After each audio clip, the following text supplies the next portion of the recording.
Hey guys, welcome to the Co-Creative Roundtable. I'm your host, Brian Curtis. And with us today, we have Ken Curtis, my brother. Hello. So, yeah. Say hi, Ken. Hi, everybody.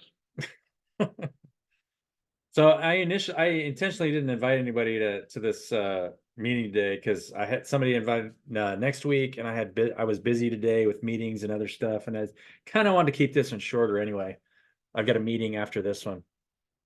But so I see you put a lot of stuff on. What have you been putting on Facebook recently? You like tagged me, oh, the fasting thing.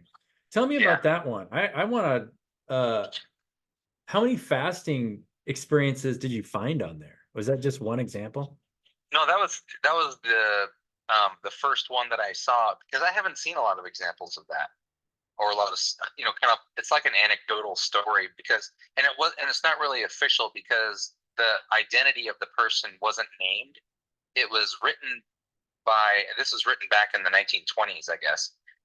But it was the this naturopath physician that was help not really I think it was kind of a health consultation. He wasn't really a provider.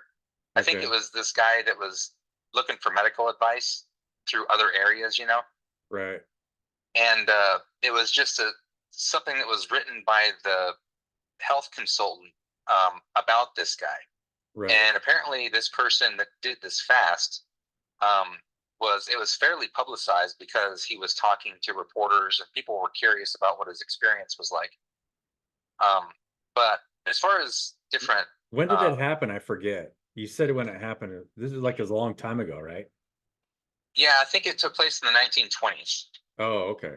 So somebody just got sick and then some doctors put him on like a water fast for a long period of time, or what was it? Well, so this the story was this person, whoever it was, had a lot of serious health issues.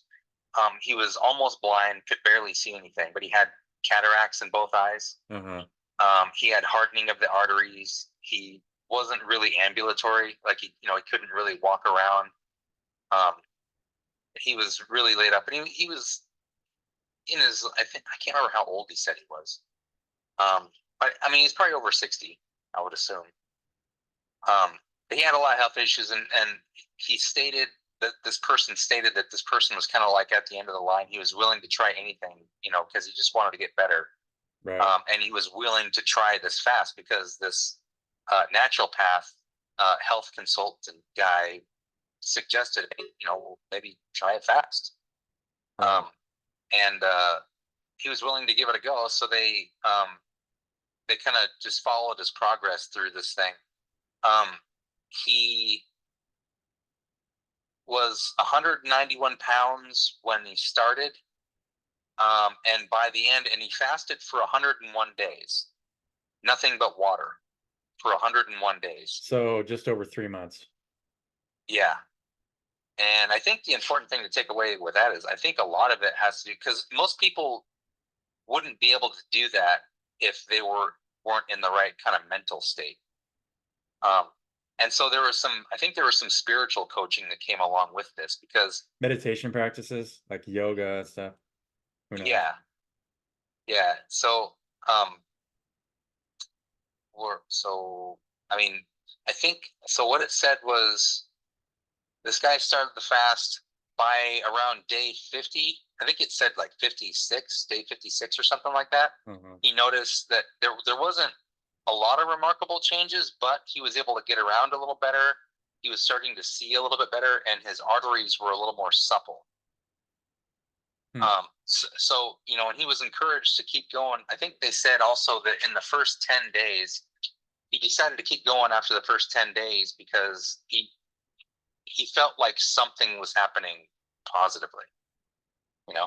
Yeah, I mean, you studied the science around fasting. I mean, they know that like your stem cells start to kind of regenerate, and then it allows your body to get rid of dead cells because obviously when you're consuming food, your body has to break that energy down and then redistribute it in the body. So just that Yeah. process in and of itself prevents your body from able to get rid of cells that are no longer, that are old and not functioning. So It's like Yeah.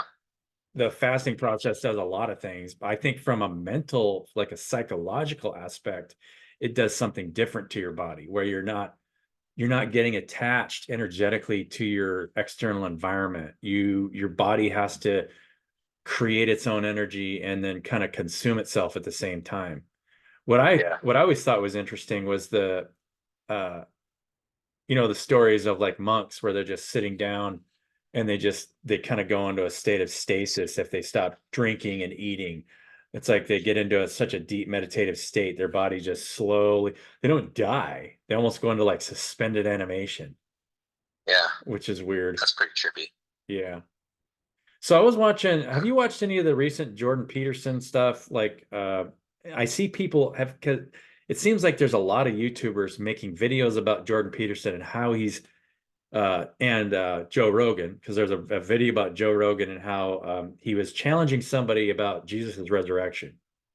And then somebody else was asking Jordan Peterson the same thing about the resurrection of Jesus and how can you prove, how do you think that that's uh relatable to like spiritual development, or do why does that, is that the cornerstone of Christian faith? Joe Rogan was directly asking this guy because this guy was talking about the historical evidence of the resurrection and how a lot of different sources were claiming that he raised from the dead. And then Joe Rogan's response was, I love this response, he's like, well, yeah, there's been a lot of Bigfoot sightings too.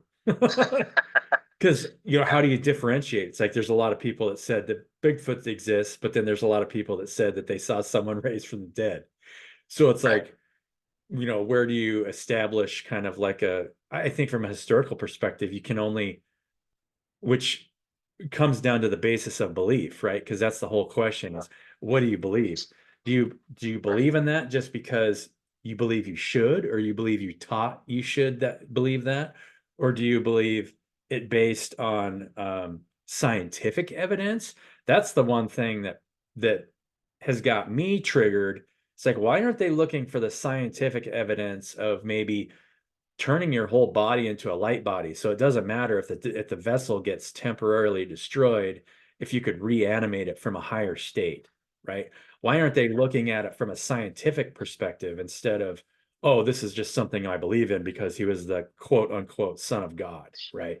Well, it's really interesting that you say that because I didn't hear that podcast or that episode that you're referring to, but I did listen to another one where these guys were talking about the Shroud of Turin, and they were coming at it from a perspective of believers. You know, Right. Just um, based on just historical perspective, right? yeah, yeah, the historical perspective.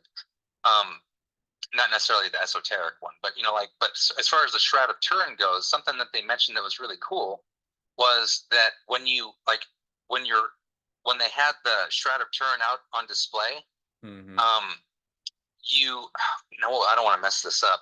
When you shine a light on it, um, so the actual imprinting of Jesus's outline and And the his Shroud of the Turin is figure and everything. supposedly the bedding that he wore when he was buried, right? Isn't that the Shroud of Yeah, Turin? yeah, the burial shroud. Right. Um, he said it was something about the way that that marking was imprinted on the shroud, the fabric itself. It was he likened it to like how the fabric was like it might have been burnt. Like and it would be it's not like somebody like drew it or did something, artistically to create it. Mm-hmm. It was more like he got really bright and that like the imprint that was left on it had to have been from light. Yeah, and that makes sense to me, right? Because your body, if you're becoming more of a light body where you're producing more light than consuming more light. So in this three-dimensional reality that's not used to seeing that, uh, if you're becoming more of a star-like energy instead of more of a consuming like energy, like a beast, right? The way the Bible has all these phrases for it, but if there's real science behind it, even the people that are around talking about the shroud of Turin, they're not talking about the science of Jesus turning into a light body and emitting like a burning energy, right? Or are they? I'm not sure. I'm not sure. But they did say it had the markings on the shroud was from like the same way that like you get an image on a photograph because of you know uh, photons or electrons hitting it or something. I don't know. Right. It was something like that. It discolored it. But I can't remember exactly what they said. But it was something like that, which would lend to the validity of it, if that was true. Yeah.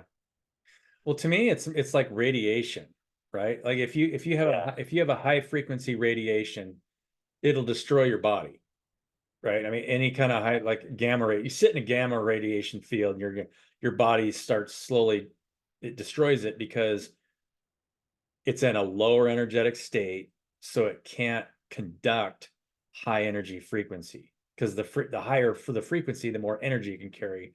Your body just isn't designed to carry that kind of energy, so it destroys the cells and the structure that you're accessing this dimension through. Yeah. So, if you did transmute the body to a place where it was moving so much, a higher frequency is going to move more energy, then it's going to have that effect on its surroundings as well, right? Hmm. And even if you look at the story of Jesus objectively, that's kind of what he did to his environment, right? He started destroying the old states of mind of the people around him until they got so agitated they killed him, right? I mean, they couldn't stand it because I mean he could basically heal the sick of anything. He got to where he became the creator of that reality, and then nobody else was in that state. So all they wanted to do was they just decided they had to get rid of him, but they couldn't because he was already existing in a higher energetic state. So to them, they saw a miracle and they saw somebody ascend, but in reality, um, he had already just gotten himself to a point where, uh, yeah, I mean, what's really interesting to me is the way that people distort the text to where Jesus never really placed himself above anybody. He was trying to say, this is the way, the truth, and the light, right? Yeah. And humbling himself to the needs of other people. But then after he died and he supposed and resurrected, then then they turned him into this messianic figure that, oh, he was the only son of God. Now you must worship this person. That's not something that he taught.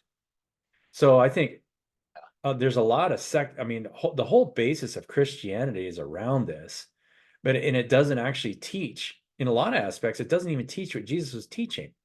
Yeah. They just say, oh, he was so amazing, so this is what he taught. Not really diving into exactly what he was teaching, because he said things like, "You will do things greater than I, because I go back to the Father."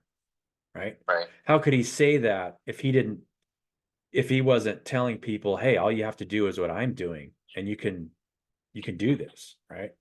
Yeah. All those things are ignored, and so it's created this messianic prophecy that yeah, it's just so goofy. Um, but in order to, I mean, challenging people's belief systems around a 2,000-year-old belief system, it actually puts you in a lower energetic state too, right? Oh, I'm not this, so I got to believe in this guy in order to be that, right? Right. That puts you in a lack mindset that you don't have direct access to your highest self. You're getting noisy, Ken. What's that? You're getting noisy. Are you in the middle of something? Guys start just waving me forward now. Okay. Well, I'll let you go. I mean, this has been a pretty good conversation. Did Yeah. Yeah. I'll talk to you later. Watch that Joe Whenever I get Rogan stop interview. here. It's interesting because that guy that's Joe Rogan's interviewing, I'll send you a link. Okay. All right. Sounds good. All right. We'll catch you later. All right. Right. Bye.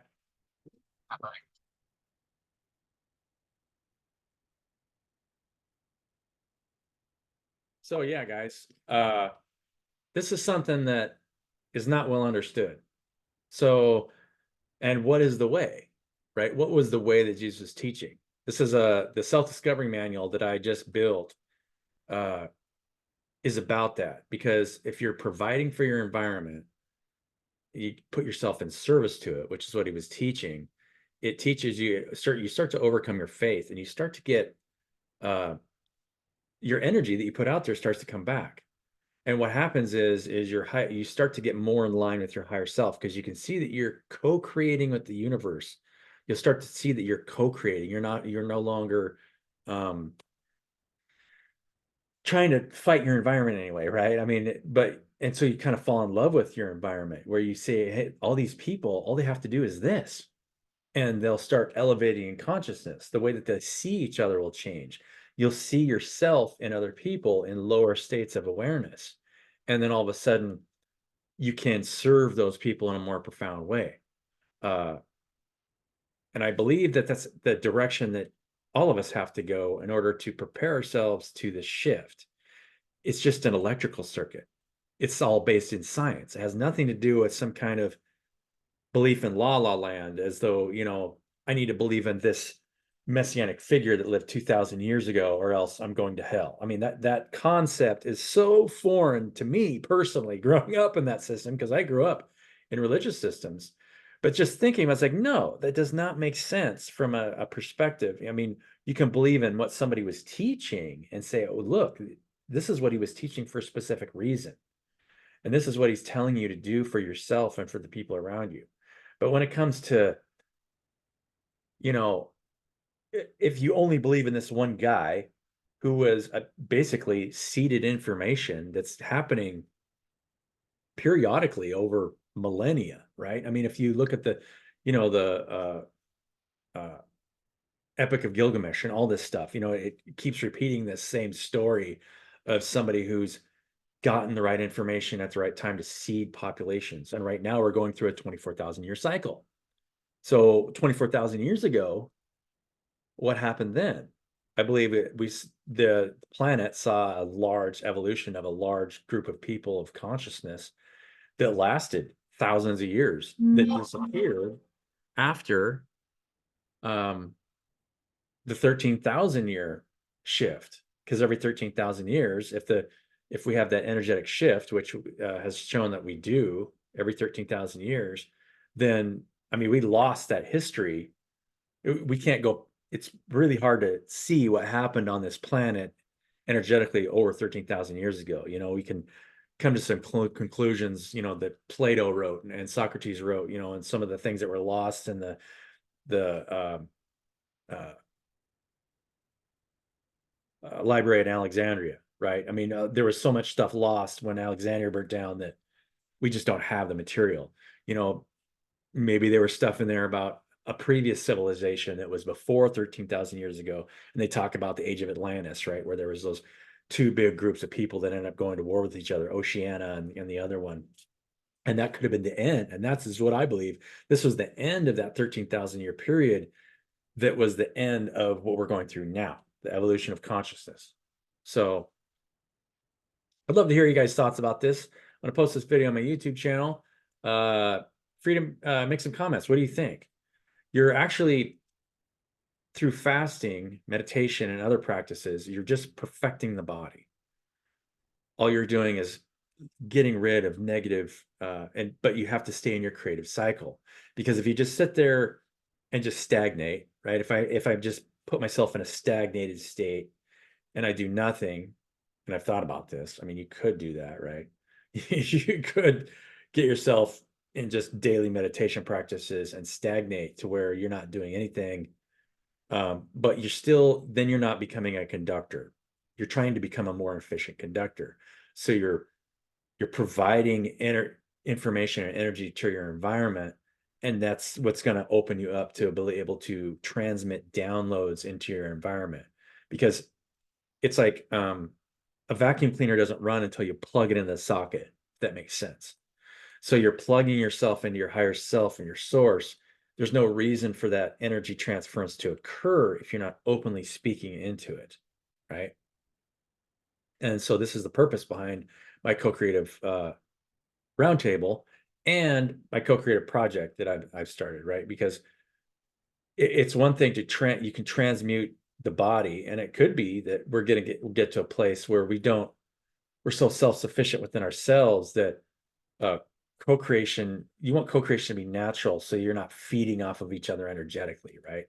Um, that's one of the main problems with all the systems that we have now, all the hierarchical systems where it's just a hierarchy of feeding off of each other emotionally, right? Because you're trying to sell to each other. Um, you want to be able to create something for each other in a natural way that doesn't feed off of one another, and then naturally attract what you need from your environment. And if you create um, it to emulate a natural body, then everything within that body that's contracted with each other to work that way will naturally provide for each other anyway, right? So you're not you don't have to actively sell anything. You're just trying to figure out what you want to build for each other, and then releasing each other from any kind of need to try and, because it lowers you into a lower energetic state when you feel like you need to sell yourself to somebody else, or like, I need to give you this for that, right? It makes you feel like you're in a state of lack, which puts you in the current market condition, right? That's why the current market condition is our external reality is reflecting this inner state of being. So I'd like you guys to think about that. Love you. Let's yeah, we'll catch you on the next co-creative roundtable. I have somebody scheduled for next week. So I hope you guys enjoyed this. I love you, and we'll catch you on the next one. Bye.